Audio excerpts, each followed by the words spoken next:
प्रेमदान हडको परिसरातील नागरिकांचा निर्धार. भूमिपुत्रांना संधी, प्रामाणिक विकास करणाऱ्याला जाहीर पाठिंबा. प्रभाग क्रमांक 6 हडको परिसरातील नागरिकांनी नुकतीच बैठक घेतली आणि ठाम भूमिका व्यक्त केली.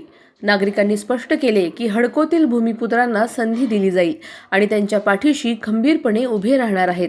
नागरिकांनी ठामपणे म्हटले की जो नेता हडकोच्या वास्तव विकासासाठी कार्य करेल आणि भ्रष्टाचार व भूलथापांना मार्ग देणार नाही त्यालाच प्रभागातील जनता पूर्ण पाठिंबा देईल. बैठकीत नागरिकांचा सक्रिय सहभाग दिसून आला. उपस्थित नागरिकांनी सांगितले की काम करणारे आणि प्रामाणिक नेतेच प्रभागाच्या नेतृत्वास पात्र ठरतील. यासोबतच नागरिकांनी तरुणांसाठी नव्या संधी निर्माण करण्यावरही भर दिला, ज्यामुळे युवकांना शिक्षण, कौशल्य विकास, रोजगार आणि सामाजिक प्रकल्पात सहभागी होण्याची संधी मिळेल.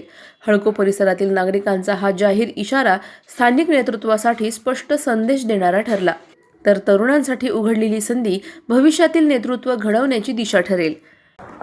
नगरसेवक कुणी असो, आपण काय कोणाला नाव ठेवायचं आपलं काय कारण नाही कोणाला, ते विषय. फक्त काय होतं, आपला लोकर जर उमेदवार निवडून आला तर आपला कोणाकडे जायची गरज नाही ना. त्या कारणाला धरून आपल्या घरातून इथं आणते नाही बाबा, हे माझ्या घरापाशी बघ काय, माझ्या घराला पाणी आहे ना, काय करायचं सांगतो, किंवा माझी ड्रेन लाईन तुटली भाऊ काय करायचं, माझी तर लाईट बंद पडला काय करायचं. समस्या आणि घ्या आपल्याला तर हडकोच्या समस्या आहेत बऱ्याच, तर त्या सोडण्यासाठी जर आपला प्रभावी माणूस जर आपला लोकल भूमिपुत्र जर इथला एखादा आपण दिला तर आपल्या अशा समस्या मोकळ्या होऊन जातील ना, ते काम आपलं चांगलं होऊन जाईल.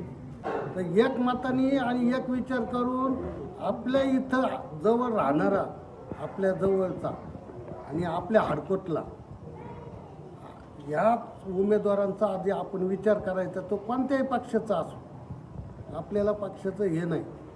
फक्त माझी सगळ्यांच्या मार्फत एक विनंती आहे, तुम्ही आत्ता आमच्याकडून वडवून घेता, उद्या कोणी चिरीमिरी दिली आणि तुम्ही माघारी घेतला फॉर्म, हे चालणार नाही. आतापर्यंत 35 वर्ष कमी नाही आहे काही, पण आता आपल्याला एवढंच वाटतंय की आपल्या इथला उमेदवार चांगला असला तर आपले कामं पटापट होतील, एवढीच आपली इच्छा आहे.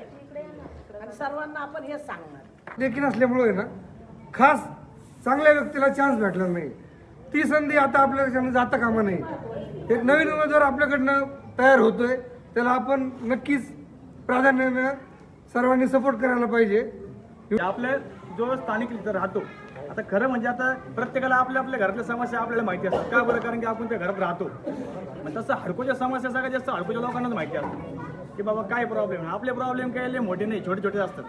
बाकी आपल्याला त्यांच्याशी काही घेणदेण नाही, पालिकेशी काही कोणाला संपर्क येत नाही. पण आपले कामं एकदम छोटे, आपल्या अंगणापुरतच मार्जित असतात. पण तेवढ्यासाठी पण आपल्याला खूप लांब जावं लागतं. ही शोकांती का आपल्या हडकोची 40 वर्षापासून ती दाखवल्याशिवाय हडकोचा नगरसेवक होणार नाही.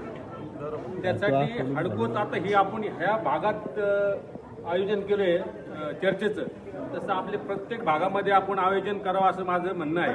आणि हीच चर्चा परत रिपीट व्हायला पाहिजे, कारण आपलं आता सर्वच लोक हडकोतली इथं काही जमा झालेले नाहीत. त्यामुळे आपल्याला हडकोचे 4,000 जे मतदान आहे ते जर तुम्हाला पाहिजे असेल तर त्यासाठी प्रत्येक टप्प्याटप्प्याने आपल्याला मिटिंगा घ्याव्या लागतील आणि अशी चर्चा करावं लागेल.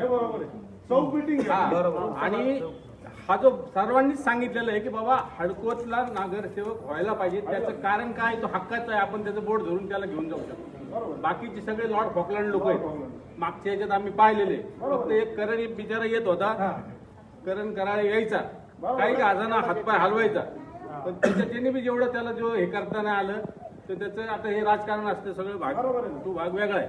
स्थानिकांना आपण पूर्ण ताकदीने मतं द्यायची ना, आपल्या माणसाला मत द्या, कारण आपल्या सगळ्या सुखदुःखात तो पहिल्यांदा आपल्या पुढे येणार आहे, तर त्याला मत देणं आपलं आद्य कर्तव्य आहे. प्रतिनिधी स्वामी गोसावी, न्यूज 24 घडामोडी, अहिल्यानगर. अशाच बातम्यांचा आढावा घेण्यासाठी आजच आपल्या YouTube चॅनलला सबस्क्राईब करा.